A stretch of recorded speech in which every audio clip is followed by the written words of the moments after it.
Madame, Monsieur, bonsoir, bienvenue dans ce journal. À la une de l'actualité ce soir, premier sommet Italie-Afrique tenu ce dimanche dans la capitale italienne. Le vice-président de la République, Timoko Mediekone, y a représenté le chef de l'État. La rencontre prévoit un vaste programme d'investissement et de partenariat pour répondre aux défis de développement économique, aux flux migratoires, la sécurité alimentaire ou encore la formation professionnelle. 205 milliards de francs CFA, c'est l'excédent réalisé par la CNPS entre 2013 et 2023. Un bilan satisfaisant selon son directeur général. Une cérémonie pour faire le point. La Caisse nationale de prévoyance sociale se projette. C'était aussi un moment de célébration des agents qui font valoir le droit à la retraite. Huitième de finale de la CAN 2023, la Guinée arrache sa qualification face à la Guinée équatoriale. Le Sidi national a battu le Zalang national 1-0 dans les dernières secondes du temps additionnel. Au stade Laurent Pokou de San Pedro, il y avait Égypte, RD Congo qui a tourné à l'avantage des Léopards après une longue séance de tir au but. Et puis le Burkina, le Mali et le Niger se retirent de la CEDEAO. Après l'annonce dans un communiqué officiel conjoint, l'organisation sous-régionale, qui est en attente d'une notification formelle, a réagi. Elle se dit prête à trouver une solution négociée à l'impasse politique dans ces trois pays. La CAN, c'est chez nous. La compétition se déroule dans une belle ambiance. Aquaba à tous.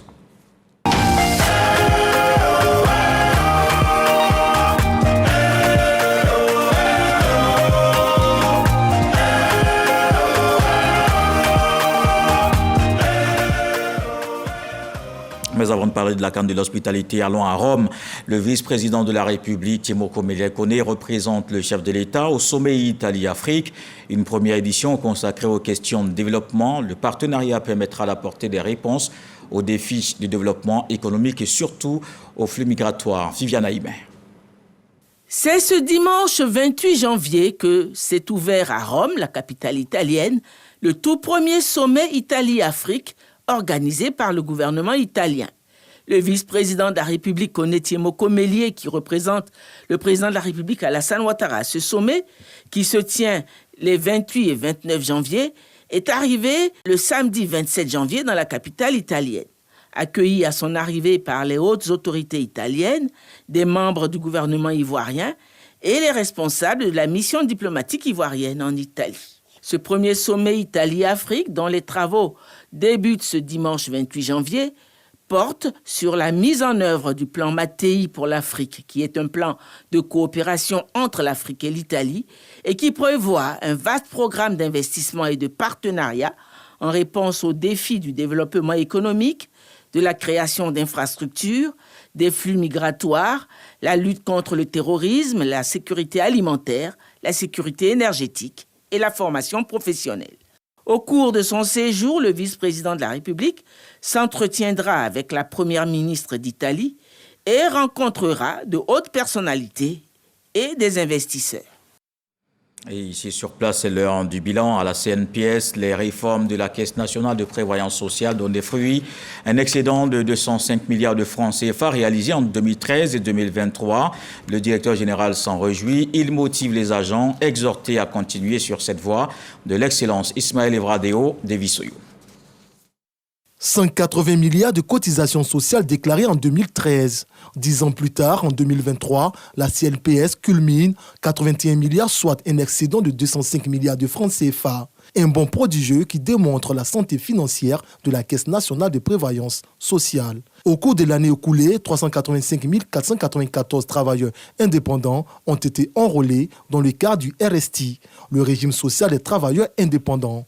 À l'heure du bilan, le directeur général Denis Chalkwasi égrène avec satisfaction les indicateurs positifs enregistrés par cette institution de prévoyance sociale. Cette entreprise était déficitaire et depuis 2012, ça n'a pas arrêté. En 2012, on était à 8 milliards. En 2013, on était à une trentaine de milliards. Et en 2022, on est passé à 160 milliards. Et en 2023, les commissaires aux comptes vont bientôt confirmer. On va atteindre les 200 milliards de bénéfices. Et donc, c'est une entreprise qui se porte très bien. Nous avons fait pas mal d'investissements aussi, des prises de participation. Nous avons souscrit des emprunts obligataires de l'État de Côte d'Ivoire. Tout ceci nous donne un portefeuille de plus de 900 milliards Le personnel se félicite également des résultats obtenus ces 10 dernières années. Le personnel a connu plusieurs revalorisations salariales. Et il y a eu beaucoup d'améliorations au niveau des conditions de vie. L'aide au logement du personnel. Et aujourd'hui, regardez les agences de la CNPS. C'est de belles agences dans lesquelles les agents se trouvent dans de bonnes conditions. Pour les années futures, la Caisse nationale de prévoyance sociale entend surfer sur cette dynamique financière pour garder le cap. Nous sommes en train de mettre en place un régime de retraite logement et un régime aussi d'assurance chômage. Tout ceci avec la caution du gouvernement, puis continuer à étendre le régime des indépendants et du secteur informel. La CNPS est la première institution de prévoyance sociale en Côte d'Ivoire à obtenir la notation financière AAA. Cette distinction traduit la solvabilité de l'institution. Et parlons maintenant de la CAN. Les matchs des huitièmes de finale se poursuivent. 2 rencontres ce soir.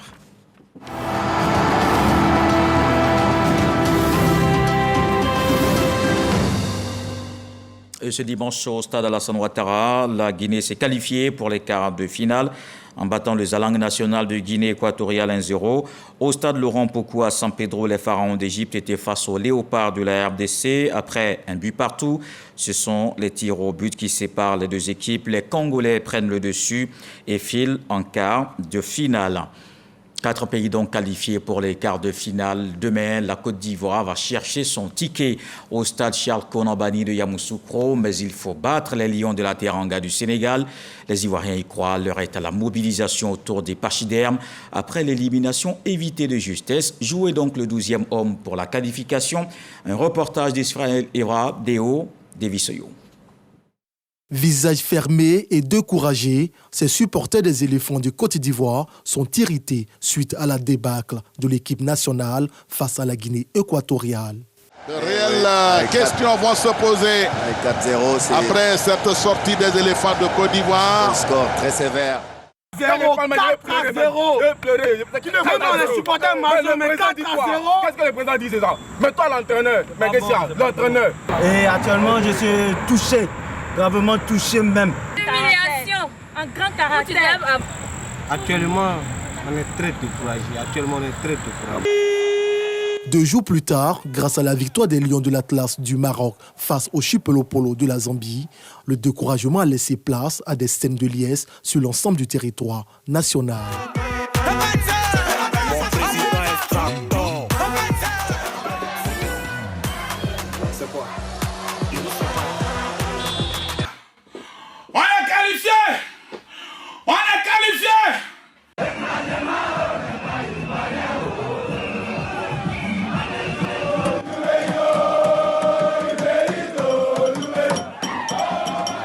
Pour maintenir l'union sacrée autour des pachydermes nationaux, autorités politiques et responsables de structures sonnent la mobilisation. Éléphants de Côte d'Ivoire, vous avez une occasion idéale pour faire honneur aux Ivoiriens, au peuple de Côte d'Ivoire et à son Excellence, Monsieur le Président de la République. Nous vous soutenons et nous savons que vous êtes brillants. Admirateurs de l'équipe nationale depuis leur jeune âge, Denis Charles Kouassi et Moussa Diaby se muent en 12e homme pour apporter également leur soutien aux éléphants du Côte d'Ivoire. La nation, depuis le début de cette CAN, supporte les éléphants. Et même s'il y a eu une baisse de régime, vous avez vu qu'avec la qualification un peu miraculeuse des éléphants, les Ivoiriens ont montré toute leur joie. Et donc ça promet, ils ont le soutien les éléphants ont le soutien de la population. Il leur reste maintenant à jouer au ballon comme les autres pays l'ont fait. Chacun doit se donner à fond puisque le public est là, les Ivoiriens sont là, le soutien est là et nous allons ajouter aussi les prières comme les Ivoiriens savent le faire. Tout le pays entier sera aux côtés des éléphants pour les encourager. On a vu l'accueil qui leur a été réservé, mais pour les encourager pour qu'on puisse avoir cette belle victoire le soir de ce lundi. Toutes ces personnalités croient énormément aux chances des poulains d'Hermès Faé pour la suite de la compétition. Ils invitent les éléphants à mouiller le maillot et à faire honneur au drapeau tricolore ivoirien orange, blanc et vert ce lundi face aux champions en titre, les Lions de la Teranga du Sénégal, avec sa star Sadio Mané. Et revenons sur les deux rencontres de ce soir. Guinée équatoriale, le Sili passe de justesse 1-0. Égypte, RD Congo 1-1. Et qualification des Congolais au tir au but. Voici justement les buts à chaud.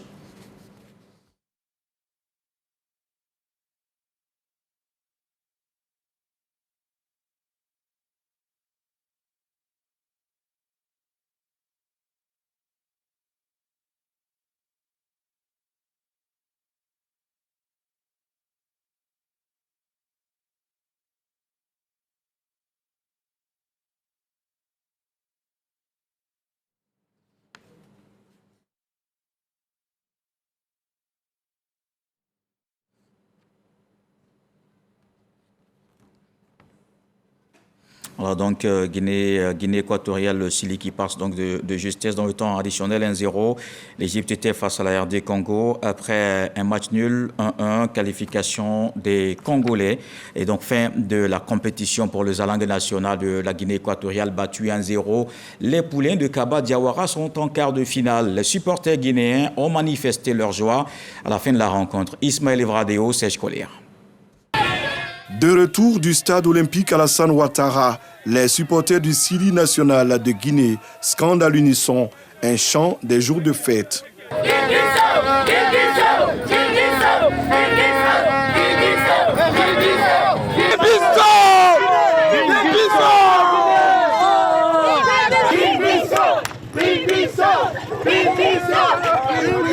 Une scène de joie qui fait suite à la qualification pour les quarts de finale des hommes de Kaba Diawara, vainqueurs de la Guinée équatoriale, 1-0 au bout du temps réglementaire. On a montré la Guinée équatoriale qu'il n'y a pas de Guinée.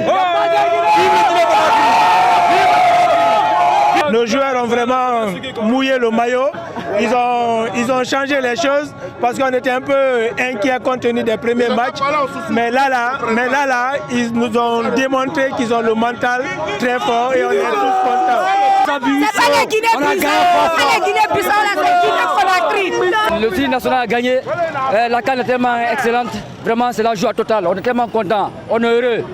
Vive Sili national, vive la CAN, vive le football africain. Bon, on peut gagner des éléphants à la fois. Quand on est éléphant de Côte d'Ivoire et puis quand on est éléphant de la Guinée. En fait, vraiment, on est très heureux de l'équipe nationale de la Guinée. Félicitations et bonne suite en finale. Prochain rendez-vous de Naby Keïta et de ses coéquipiers le 2 février au stade olympique Alassane Ouattara. Face à eux, les léopards de la République démocratique du Congo. Pour l'heure, la fête se poursuit dans le camp des supporters du Sili national.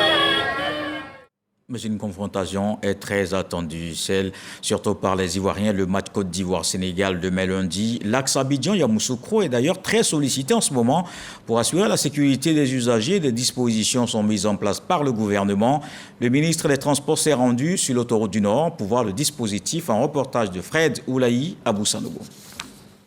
Yamoussoukro abrite la rencontre comme temps pour le 8e de finale, qui va opposer les éléphants de Côte d'Ivoire aux Lions de la Teranga du Sénégal. Un match qui suscite la mobilité accrue des supporters vers la capitale ivoirienne.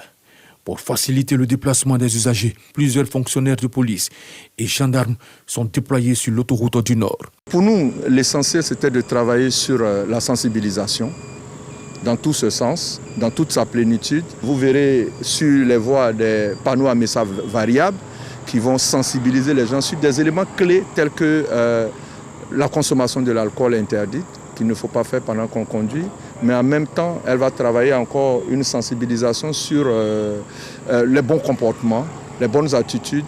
Mais en plus de cela, ça sera une sensibilisation qui va porter sur la réglementation. Nous aurons quand même une présence sur l'autoroute pour pouvoir sensibiliser et éventuellement réprimer les cas les plus graves.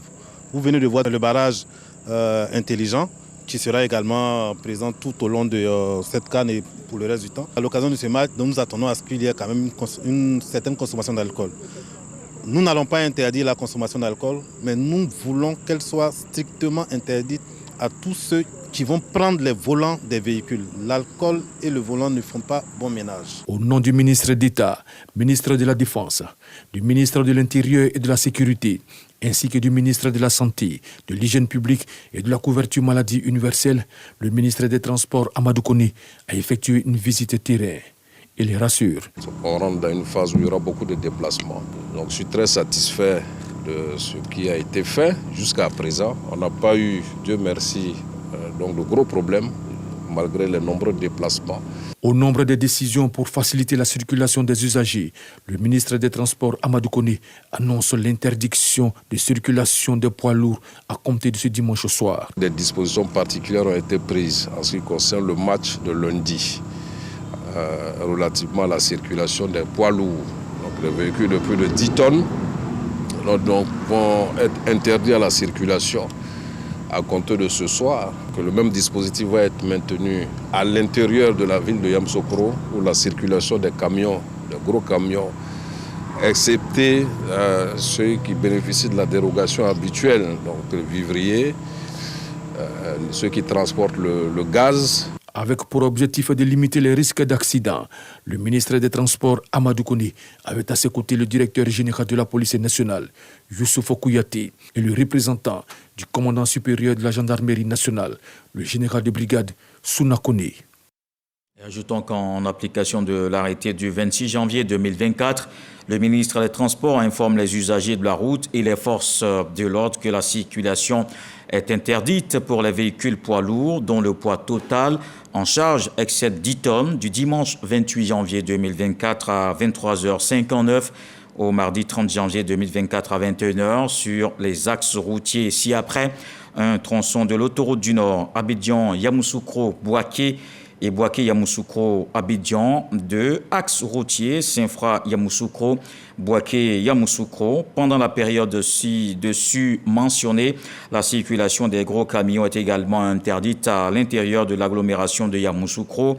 Les exceptions prévues à l'article 4 de l'arrêté du 30 décembre 2019 concernant l'approvisionnement des ménages par les véhicules affectés à la livraison de bouteilles de gaz butane et d'hydrocarbures dans l'agglomération de Yamoussoukro restent applicables. Et ce match Côte d'Ivoire-Sénégal rappelle les rencontres passées. Ancien footballeur, Zagoli Golier s'est particulièrement bien illustré à la Coupe d'Afrique. En 1986, en Égypte, les éléphants se sont classés 3e. Dans leur parcours, ils ont notamment battu les Lions de la Teranga. Souvenir de Cannes avec Zagoli Golier, Serge Collier l'a rencontré dans son village.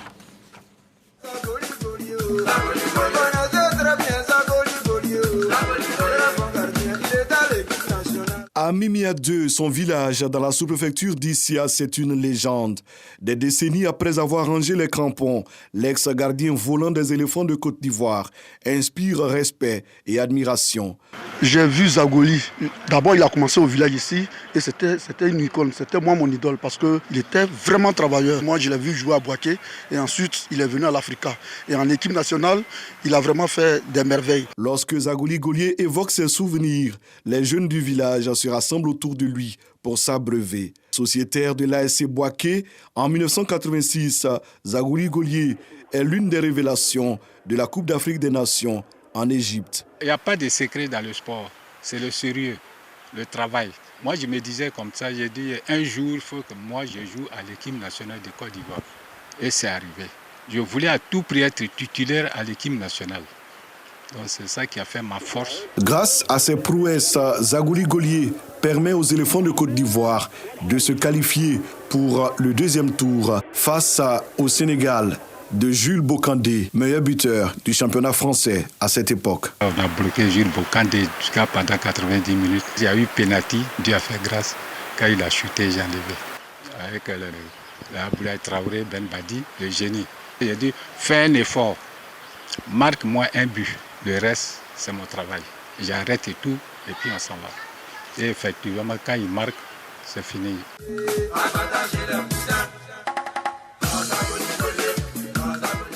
Zagoli Golier est aussi l'un des anciens footballeurs auxquels les artistes zouglous font souvent un clin d'œil dans leur composition musicale. Quand Yodessiro chantait, il était à Biguin. Grâce à lui aujourd'hui, même il y a des enfants 18 ans, 17 ans qui ne m'a pas vu jouer. Quand on dit tout sur Zagouli, tout le monde se rappelle. Aujourd'hui, là, le nom. Mon nom Zagouli, ça frappe partout. Yodé Siro, vous avez chanté mon nom. Vous avez eu un peu d'argent. Donc, envoyez pour moi aussi, j'ai besoin des deux. Toute la population les attend dans mon village ici. En attendant de recevoir ses amis artistes, Amimia 2, Zagouli Golier mène paisiblement son quotidien. Son défi actuel, finir la construction de sa maison de 8 chambres où il rêve d'aménager avec sa femme et ses petits-enfants.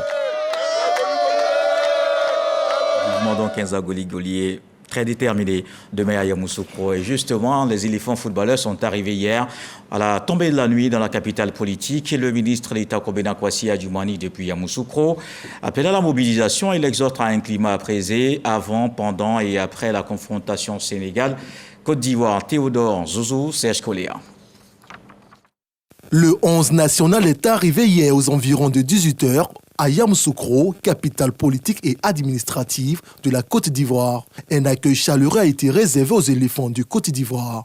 Le ministre d'État, Kobena Kwasi Adjoumani, est sur place pour apporter son soutien à l'équipe nationale. Il appelle également à la mobilisation autour des éléphants. Je demande aux supporters ivoiriens de venir très nombreux parce que il semble que les Sénégalais avaient déjà pris tous les tickets.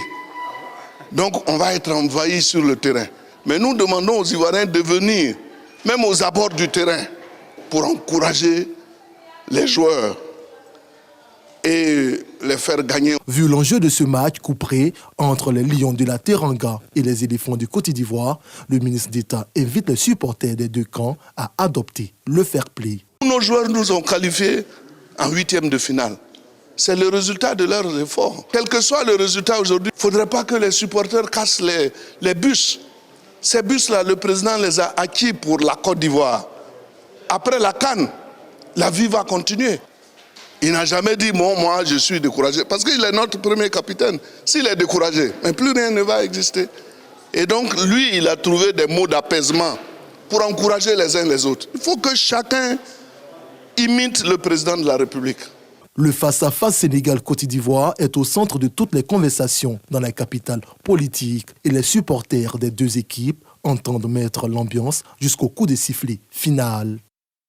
Et c'est évident, le foot, c'est la passion. Certains n'arrivent pas justement à gérer le trop plein d'émotions, surtout lors d'un tel événement de masse, de fortes émotions, le stress qui débouche suivant sur des drames, des personnes en colère cassent leur poste téléviseur et d'autres malheureusement perdent la vie.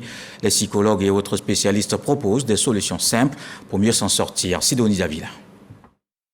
Des personnes en syncope, des gestes de mécontentement, des cris, parfois des pleurs. Derrière le décor des joies liées aux victoires et au tableau des déceptions, des défaites, se cachent des tourments et des chocs émotionnels, quelquefois irréversibles.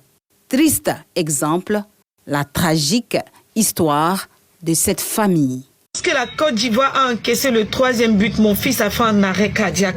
Si vous savez que vos enfants ont des problèmes de santé, ne les laissez pas regarder le match. Des émotions tétanisantes, de l'anxiété qui l'entoure, ce drame rappelle les dangers du stress émotionnel à même d'entraîner de graves répercussions sur la santé, notamment en cas d'instabilité et de fragilité cardiaque. Il faut dire que de façon générale, il n'y a pas de contre-indication ou d'interdiction formelle pour un cardiaque de suivre un match de foot. Éventuellement, le stress émotionnel entraîne plusieurs décharges en catécholamine qui ont des effets altérants au niveau du système cardiovasculaire, mais le cardiaque a déjà un traitement qui agit dans le sens de pouvoir gérer le stress émotionnel oxydatif au niveau cardiaque.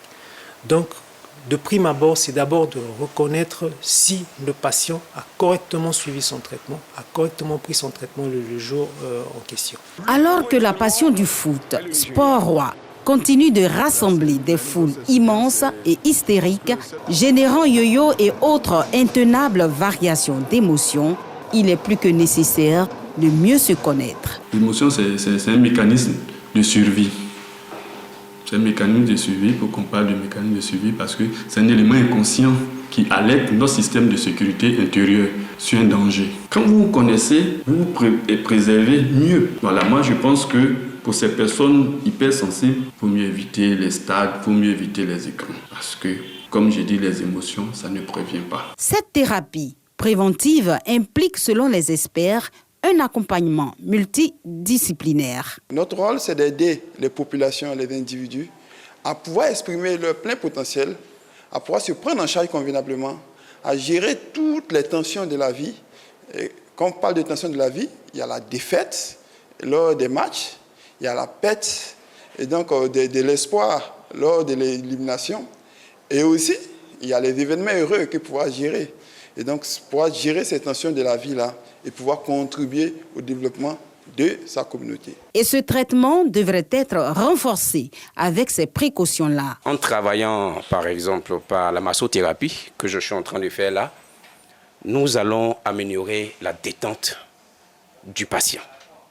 Et en le faisant, cela va impacter forcément l'humeur du patient. Parce que notre objectif, c'est sa relaxation, sa détente totale. Et sans oublier que le kinésithérapeute également intervient dans la gestion du stress en faisant l'exercice physique. Voilà. Il y a plusieurs études qui ont démontré l'apport de l'exercice physique dans la gestion du stress. Mais la prévention, la plus primaire et surtout à la portée de tous, est celle liée à la nutrition. Lorsqu'il y a des épisodes de stress extrême, ça induit à la forte production du gras. Et ça peut impacter même sur le cholestérol. Et donc, les gens devraient beaucoup plus s'hydrater, orienter également leur alimentation vers les crudités. C'est très important. Parce que lorsqu'on est stressé, on va vers le sucré. On est orienté à aller manger plus de protéines, prendre plus de boissons alcoolisées et sucrées. À la longue, ça rend le pH du corps très acidifiant. Et on a une alimentation émotionnelle. C'est pour vouloir calmer notre anxiété. Et cela peut amener les gens même à avoir un peu de surcharge de poids. Le stress lié au sport souligne également l'importance du traitement de toute affection chronique, surtout lors des événements sportifs. Quand on a des signes avant-coureurs, déjà la première des choses, c'est qu'il ne faut pas que le patient soit, soit debout. C'est-à-dire qu'une position de pesanteur qui va agir dessus. La position la plus facile, c'est la position allongée, par exemple. Donc, pour permettre à ce que le sang puisse circuler beaucoup plus facilement, de permettre à ce que le cœur soit un peu plus relâché pour pouvoir pomper, c'est-à-dire recueillir le sang qui vient vers le bas et puis pouvoir le pomper aussi facilement. Dans la série des accompagnements relatifs à une bonne prise en compte du stress émotionnel dû aux périodes sensibles comme la CAN, les spécialistes préconisent les approches suivantes. Il faut dépassionner, mais il faut rationaliser. C'est un jeu. Il ne faudrait pas que l'enjeu tue le jeu. Parce qu'en pensant que l'enjeu va tuer le jeu, ça nous tue nous-mêmes. Profiter de la CAN en toute sécurité, c'est intégrer des approches psychologiques à notre relation avec le sport. Ainsi, nous pouvons vivre la compétition de manière plus équilibrée, même face aux résultats, parfois décevants.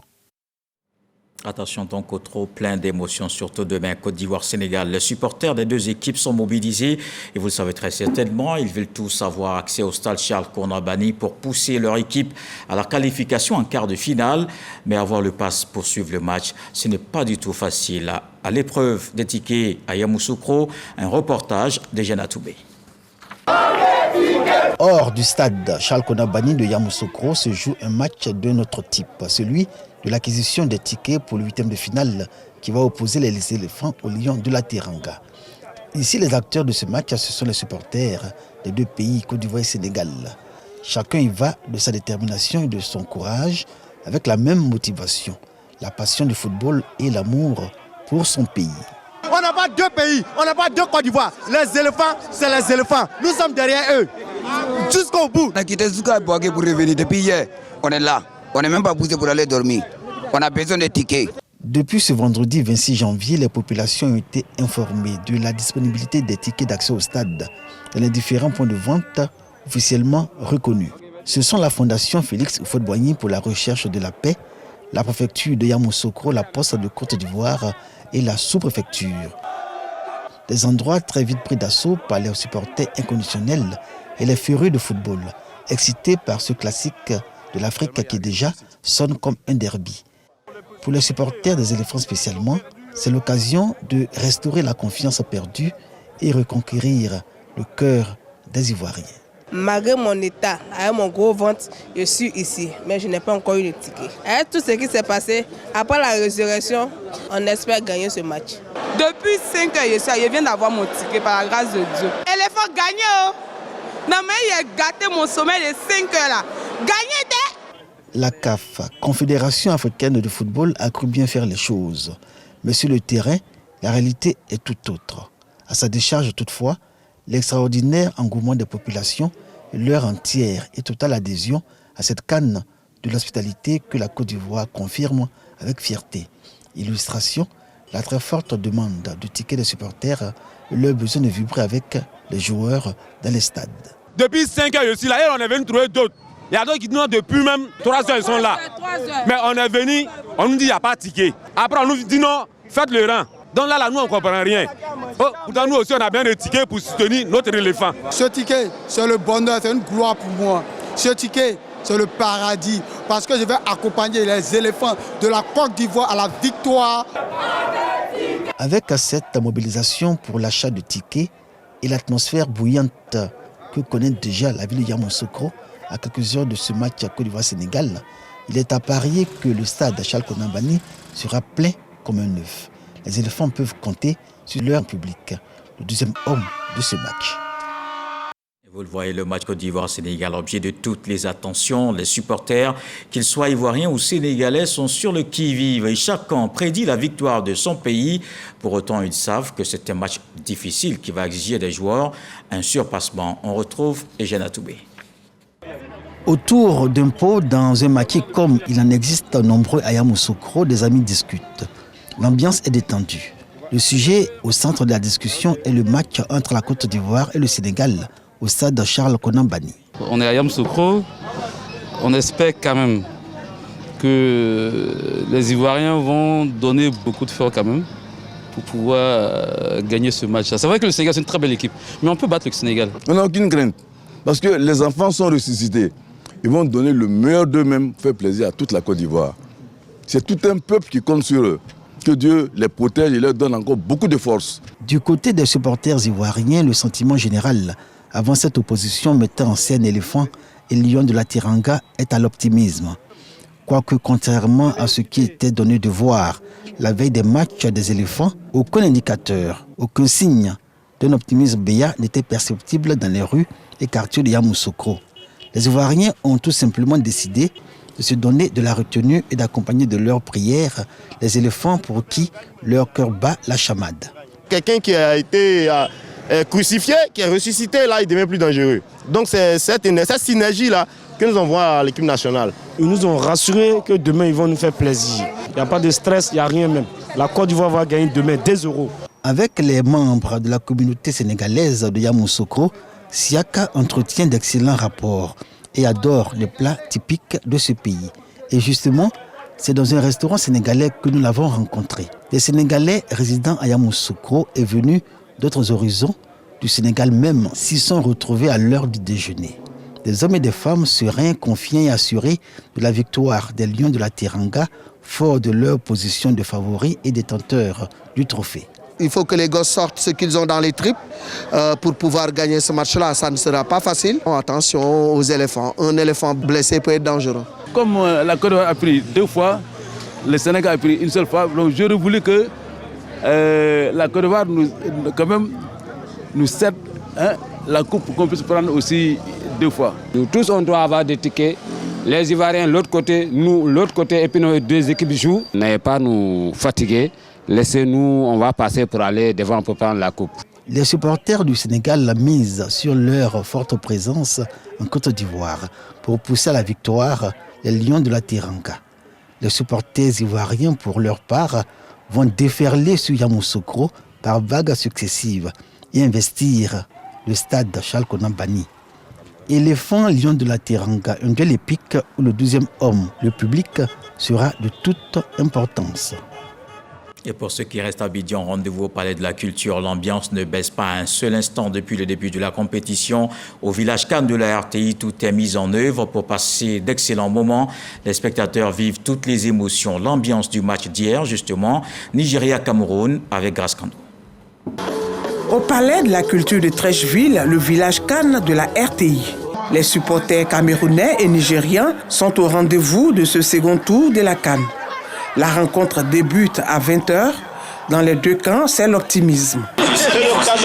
Évidemment le Cameroun, mais bon, si c'est le Nigeria aussi, mais comme le président avait dit que le meilleur gagne. Le Cameroun ne peut que gagner ce soir. Et notre score là, ce sera déjà 3 buts à 1. Le Nigeria est une grande équipe et on va forcément battre le Cameroun. Je dirais 2-1. 36e minute. C'est le premier but des Super Eagles du Nigeria à la grande joie de leurs supporters.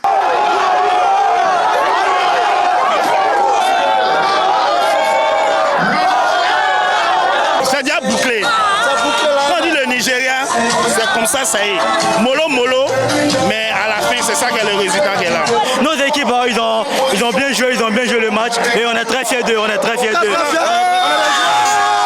À la 90e minute, les Super Eagles alourdissent le score, portant la marque à 2 buts. Le porteur de Mario Patrick est venu soutenir ma maman qui est nigérienne et je suis très fier des joueurs aussi. Victor Osimhen, c'est un très grand joueur. À la fin de la rencontre, les supporters sont heureux, tous se projettent pour les quarts de finale. Je suis fier du Nigeria parce qu'ils ont bien joué aujourd'hui et le Cameroun n'a même pas eu d'occasion, donc leur victoire est méritée. J'espère que les éléphants vont suivre le Nigeria aussi en quart de finale. Je suis mal content même. On partit devant. Pour les quarts de finale, les Super Eagles du Nigeria rencontrent les Palancas Negras de l'Angola. Et la CAN, c'est aussi une belle occasion de promotion de la destination Côte d'Ivoire. Le pays a un fort potentiel touristique à visiter. C'est le cas du parc national du Banco, une réserve qui a accueilli la 2e édition du Festival national des jeux traditionnels, des jeux aux couleurs de la CAN de l'hospitalité. Patricia Omouetia. Une 2e édition du Festival national des jeux traditionnels qui sonne en écho à la tenue de la Coupe d'Afrique des Nations, véritable produit d'appel touristique. Le Parc national du Banco a accueilli cette édition du Festival des jeux traditionnels. Entre autres jeux et activités, les invités ont pu apprécier le no-ball-chan ou tirer-tirer qui met en opposition plusieurs joueurs. Il y a aussi la clos ou nœud caché qui est un jeu d'attention et d'éveil. La toupie, le tir à l'arc et bien d'autres jeux. 14 districts ont pris part à cette compétition dont les 3 premiers sont Tout-le-Pleu, Bouna et Sakassou. Il s'agit pour nous de présenter les jeux traditionnels des 14 districts à travers 21 régions du pays en tenant compte de l'approche genre et génération.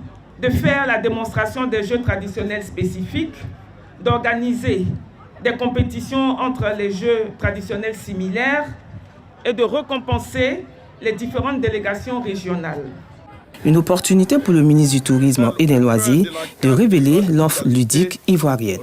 Ce festival est une opportunité unique de célébrer la diversité de nos jeux traditionnels, allant des jeux de stratégie aux jeux athlétiques, en passant par les jeux de société qui ont survécu à travers les âges et qui font la fierté de nos peuples et qui montrent l'intérêt de notre diversité et de la capacité de nos peuples à voir les pieds solidement ancrés dans nos traditions et la tête dans la modernité. Toujours selon le ministre du Tourisme, des efforts constants doivent être entrepris en voie de ramener la pratique des jeux traditionnels dans le quotidien des Ivoiriens. Et revenons au foot à 13h au magazine du dimanche. Hamza Diaby a reçu Javier Rigo, l'entraîneur du Stella Club d'Adjamé, et Coco Ramzi, un supporter des éléphants. Ils ont parlé du changement d'entraîneur chez les éléphants. Voici un extrait de l'entretien. Je pense que c'est pour insuffisance de résultats que les entraîneurs sont partis. Ils ont un cahier de charges où ils ont des objectifs à atteindre. Et quand ces objectifs ne sont pas atteints, on évalue la situation, puis on fait le point. Et dans le point, c'est dit que si tu n'arrives pas, voilà, tu démissionnes. On leur fixe des objectifs qui sont précis, soit passer le premier tour et aller plus loin. Mais quand dès le premier tour, comme dans le cas de la Côte d'Ivoire, on prend 4-0, alors qu'on s'attendait à tout sauf à ce résultat, mais il est clair que le coach n'a pas atteint son objectif. À partir de ce moment, si dans le contrat il était donc défini qu'il devait nous rapporter donc la coupe, il est clair que les résultats sont en deçà des attentes de l'employeur et donc naturellement il devra donc rendre l'établi. Je pense que c'est tout à fait normal. Il avait le droit de démissionner parce que dans un vestiaire, il y a l'état d'esprit, il y a le climat propice à l'épanouissement du travail. Et je pense que dans le cas de Gassé, le climat n'était plus propice. On perd 1-0 contre le Nigeria. Bon, c'est pas trop la catastrophe. Parce que le Nigeria et la Côte d'Ivoire se tiennent quand même.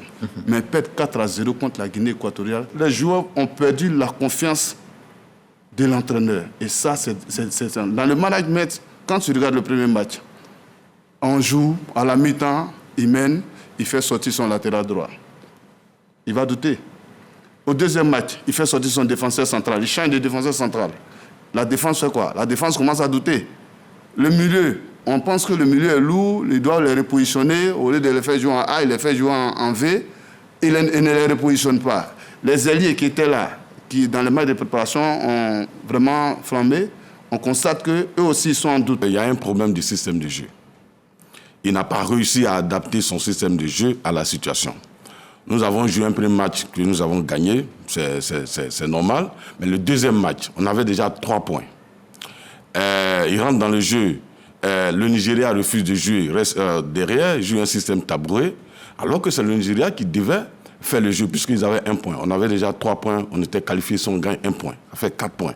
Mais lorsque l'équipe adverse refuse donc de sortir et a un système donc derrière, tabouret, et qu'on fonce, il n'y a pas de but, à un moment donné, il faut aussi essayer de rester derrière, laisser l'adversaire aussi se sortir pour se laisser découvrir. Et nous, on a déjà un noyau dur. Et à partir de ce noyau dur, on peut faire le meilleur. On peut bien exploiter son noyau dur. Et je pense que dans la disposition technico-tactique, c'est pas bon. Dans le coaching, c'est pas bon. Dans le management, parce que le thème coach englobe beaucoup de choses et c'est ces différentes qualités-là que Gassé n'arrive pas à véritablement dégager et véritablement il faut passer à autre chose parce que l'état d'esprit de la compétition vraiment est crucial. La compétition qui se poursuit demain avec Cap-Vert, Mauritanie, Sénégal, le Côte d'Ivoire. Autre chose dans l'actualité, l'Association des anciens parlementaires de Côte d'Ivoire a tenu une réunion de prise de contact et de présentation de ses membres. L'Assemblée générale élective de décembre dernier a vu l'élection de Oumar Nigouli à la tête de cette association. Les membres sont disposés à apporter leur contribution au renforcement des institutions de la République. Souleymane Doni Songou à Boussanogo. Les anciens parlementaires, réunis au sein de leur association, sont disposés à apporter leur contribution au renforcement des institutions de la République. Et ils affûtent leurs armes à travers une rencontre de prise de contact entre membres. Nous sommes les anciens parlementaires de notre association de l'APC. En décembre dernier, nous avons élu notre président. Aujourd'hui, il formalise son bureau et c'est l'occasion pour nous de voir exactement quelles sont les attributions qu'il peut nous accorder et qu'est-ce qu'on peut faire autour de lui. C'était pour prendre contact, pour présenter tout cela que nous avons tenu cette réunion en attendant d'aller les faire valider par l'Assemblée générale qui doit normalement les investir. Ils ont creusé désormais où se retrouver pour eux aussi redevenir participateurs à l'activité de développement du pays en termes de conseillers, de notables ou de sages dans le pays. Président de l'Association des anciens parlementaires, Oumar Nigouli, place son mandat sous le signe de la continuité et le resserrement des liens. Nous allons poursuivre nos activités, nous allons aller de l'avant. Il y aura de l'innovation dans le fonctionnement et aussi dans la façon de percevoir un certain nombre de choses. Nous sommes là pour défendre certes nos intérêts, les intérêts d'ordre matériel, les intérêts moraux, mais en plus de ça, nous sommes les notables dans un village, des sachants. Donc, les institutions de la République peuvent avoir recours à nous. L'Association des anciens parlementaires se veut un organe consultatif et une force de proposition pour soutenir les actions du président de la République. Et le gouvernement a pris une mesure de suspension temporaire d'exportation des produits vivriers, une décision pour éviter à la Côte d'Ivoire une pénurie des denrées alimentaires sur le marché ivoirien. Notre équipe de reportage a sillonné les marchés de gros et de détail à la rencontre des acteurs. L'approvisionnement régulier des marchés est assuré normalement. Fred Oulaï Aboussanougou. Voici la mesure restrictive prise en Conseil des ministres le 15 janvier dernier. Elle porte sur la suspension temporaire d'exportation des produits vivriers vers l'Interland. Une décision qui vise à limiter la pénurie de denrées alimentaires sur le marché. Pour s'assurer de son effectivité, nous avons promené nos caméras dans la commune du district d'Abidjan. Au marché Belleville, dans la commune de Treichville, la présidente de coopérative s'est réjouie de cette décision gouvernementale. Le gouvernement a parlé. Ça nous fait plaisir. Toutes les femmes coopératives, on va envoyer Bagassi chez nous. Ça va nous ranger. Parce que Bagassi là, ça ne vient pas à Abidjan. Dans la commune d'Adjamé, cette suspension temporaire porte déjà ses fruits avec une disponibilité accrue de produits vivriers. Pour Karidja Sissé et Baya Vanier, respectivement présidente des marchés Rosao et Wadje, cette mesure permet de lutter contre la hausse des prix. Nous remercions même le président de la République et le gouvernement, le ministre du Commerce pour cette mesure. Parce que chaque année, à partir de janvier, on n'a plus de stock. Donc il n'y en a pas au marché. Ça fait que la population se nourrit difficilement. Donc cette mesure est la bienvenue. Quand j'ai vu cette annonce dans le journal, j'étais très contente. Très souvent, ceux qui ont les gros moyens détournent nos produits. Ils vont dans les différents pays pour vendre. Nous souhaitons que la décision que le gouvernement a prise, que ça soit vraiment appliqué. Au marché Samanki dans la commune d'Abobo, Nalourgo Soro plaide pour l'évacuation des stocks de produits destinés à l'exportation. Ce que le gouvernement a entamé, vraiment, je leur souhaite du courage de plus tenir et de le faire normalement. Mais pour le moment, de grâce, comme on avait déjà pris l'engagement de faire sortir là, la semaine qui est là, la semaine qui vient là, de laisser cette semaine cadeau. Après cette semaine, ce qu'on veut faire, si celui qui sort maintenant, il sait qu'il y a quelque chose. Donc si le gouvernement le taxe, ça n'engage que lui. Au marché Siporex 2, dans la commune de Yopougon, les acteurs marquent leur engagement à accompagner le gouvernement en vue de garantir la sécurité alimentaire. L'interdiction de l'exportation de produits vivriers, moi personnellement, me voit droit au cœur. Et droit au cœur à toutes ces femmes qui sont avec moi, parce que nous avons parlé de ça. Parce qu'on combat la cherté de la vie. Et quand il n'y a pas d'abondance, c'est cher. C'est quand il y a la quantité que le vivrier est moins cher. Les marchés sont bien approvisionnés, parce que nous sommes dans une période où il y a du vivrier. La Côte d'Ivoire, un des greniers alimentaires en Afrique de l'Ouest, traduit sa volonté de réglementer le secteur du vivrier à travers des tests. Outre la mesure de suspension temporaire, l'exportation de tout produit vivrier était soumise à une autorisation préalable. Plus de 220 millions de francs CFA, c'est le montant octroyé par la compagnie minière du Bafing à 25 ayants droit des terres impactées par les travaux de la mine. C'est la ville de Touba qui a servi de cadre à la remise des chèques. Gervais Kwasi Aboussanogo. Les activités de la compagnie minière du Bafing dans le cadre d'extraction du nickel impactent 3 localités dont les activités agricoles des populations riveraines sont mises à mal. Conformément au code minier autorisant les travaux de la compagnie minière du Bafing, les populations doivent être dédommagées, d'où le sens de cette remise de chèques aux bénéficiaires qui sont issus des villages de Fungbesso, Moyango et Viala. C'est une obligation qui vient de la code minière, mais aussi c'est une obligation morale. Parce qu'avec les communautés, nous sommes en famille, nous partageons la terre, nous travaillons ensemble. Il y a beaucoup d'initiatives que la compagnie minière du Bafing prend. Nous offrons plusieurs de 2500 postes d'emploi. La clé de répartition des chèques par village s'établit comme suit. 116 500 000 francs CFA pour Fungbesso, qui s'y taille la part du lion. suivi de Moyango avec 57 200 000 francs CFA. 22 600 000 francs CFA pour Viala, quand les propriétaires terriens de la voie d'accès à la mine perçoivent 31 180 000 francs CFA. Les bénéficiaires, par la voix de leur porte-parole, se réjouissent du partenariat gagnant-gagnant entre la compagnie minière du Bafing et la communauté villageoise. Un soulagement pour tous les bénéficiaires. Nous voyons quand même ce qui se passe dans nos villages, l'impact que nous ressentons dans nos villages par les constructions, hormis les réalisations personnelles de ceux qui travaillent à la mine. Il y a les réalisations sociales, les réparations de nos pompes, beaucoup de nos projets ont vu le jour.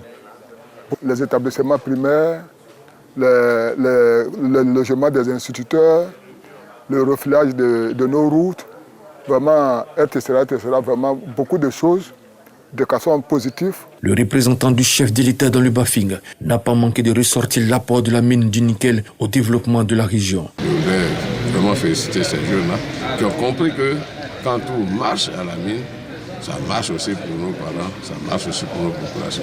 Jusqu'à ce jour, c'est une enveloppe d'1 200 000 000 de francs CFA qui a été dégagée par la compagnie minière du Bafing dans le cadre d'indemnisation des impactés. C'est donc dire que cette cérémonie de remise de chèques n'est pas la première du genre.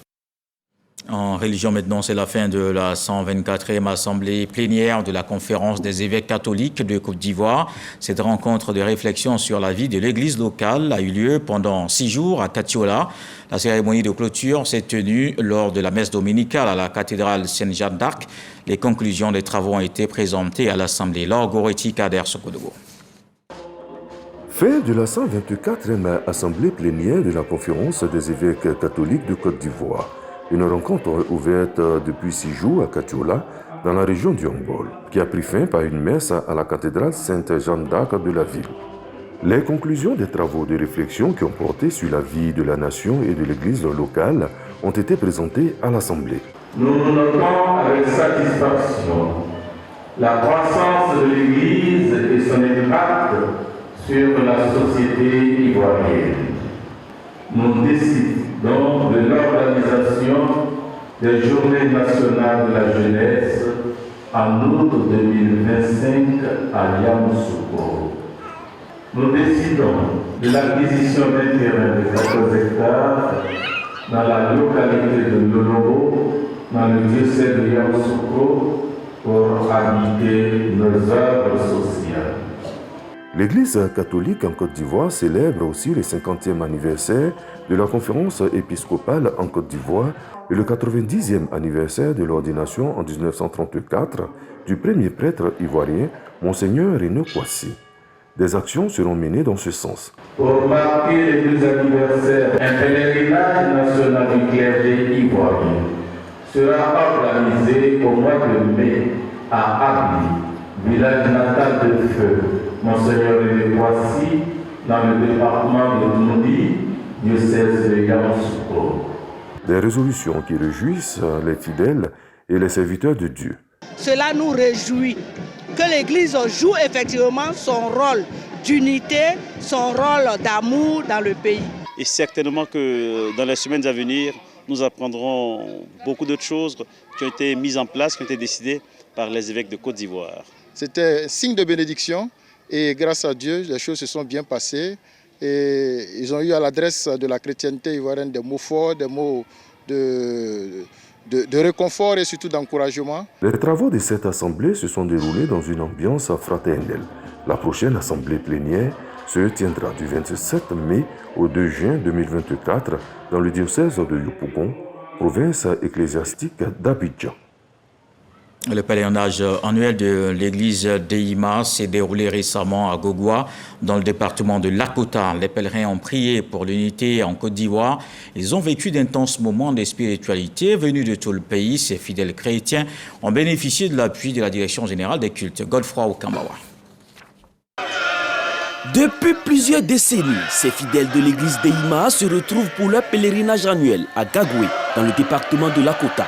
C'est ici que la prophétie s'est accomplie à travers la fondatrice de l'église il y a plus de 100 ans. nous venons ici pour commémorer la montée au ciel de notre prophétesse.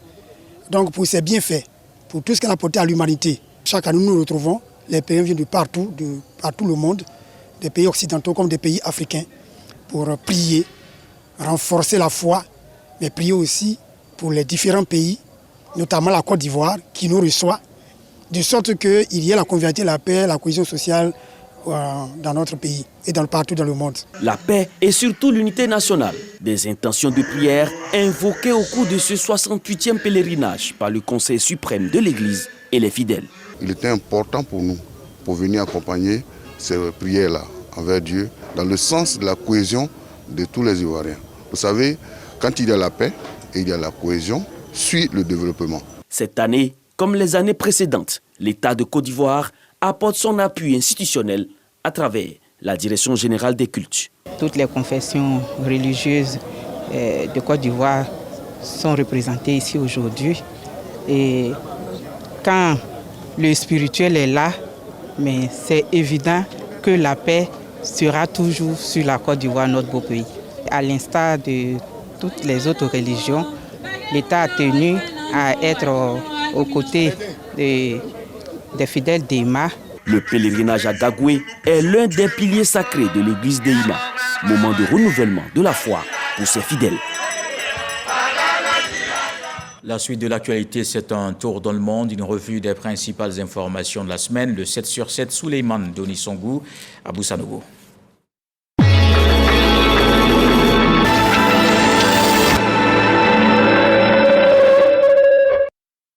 La cérémonie d'investiture du nouveau président du Libéria, Joseph Boakai, s'est déroulée lundi à Monrovia. Après sa victoire fin novembre sur l'ex-star du football, George Opongoweya, il est élu pour un mandat de 6 ans. Âgé de 79 ans, Joseph Boakai avait déjà été vice-président de 2006 à 2018. Le secrétaire d'État américain Anthony Blinken, en tournée en Afrique de l'Ouest, s'est entretenu mardi avec le président du Nigeria, Bola Ahmed Tinubu, avant de se rendre en Angola. Après une escale rapide au Cap-Vert, le secrétaire d'État américain s'est rendu en Côte d'Ivoire puis au Nigeria. Dans le sud-ouest du Mali, l'effondrement d'une mine a provoqué la mort d'au moins 70 orpailleurs, selon une déclaration d'un responsable d'un groupe d'orpailleurs à Kangamba. Le ministre des Mines du Mali avait évoqué la mort de plusieurs orpailleurs, sans donner de chiffres précis. Au moins 19 personnes ont été tuées suite à une attaque des rebelles dans une ville dans la province du Nord Kivu, en République démocratique du Congo, selon une déclaration de l'armée. Jeudi, en fin de journée, l'armée a attribué l'attaque au groupe rebelle M23 qui n'a pas réagi à cette allégation. La Colombie a annoncé vendredi avoir appelé son ambassadeur en Argentine pour consultation après que le président argentin a adressé des propos désobligeants à l'endroit du chef de l'État colombien. Les relations entre la Colombie et l'Argentine se sont détériorées depuis l'arrivée au pouvoir de Javier Milei en décembre. Le secrétaire général des Nations Unies a exhorté les pays ayant suspendu leur financement à l'agence de l'ONU pour les réfugiés palestiniens dans la tourmente à au moins garantir la poursuite de ces opérations essentielles à 2 millions de personnes. Dès cette annonce, les États-Unis ont annoncé la suspension de toute aide additionnelle à l'UNRWA, suivie par plusieurs autres pays, dont l'Italie, le Canada, l'Australie, le Royaume-Uni, la Finlande et l'Allemagne. Le Burkina Faso, le Mali et le Niger, 3 pays dirigés par des juntes militaires, ont annoncé ce dimanche 28 janvier qu'ils quittaient la communauté économique des États d'Afrique de l'Ouest, CEDEAO, avec effet immédiat. L'annonce a été faite simultanément dans les journaux de la mi-journée sur les antennes des télévisions publiques des 3 pays. Le communiqué commun est signé par le Malien Assimi Goïta, le Burkinabé Ibrahim Traoré et le Nigérien Abdourahmane Tiani.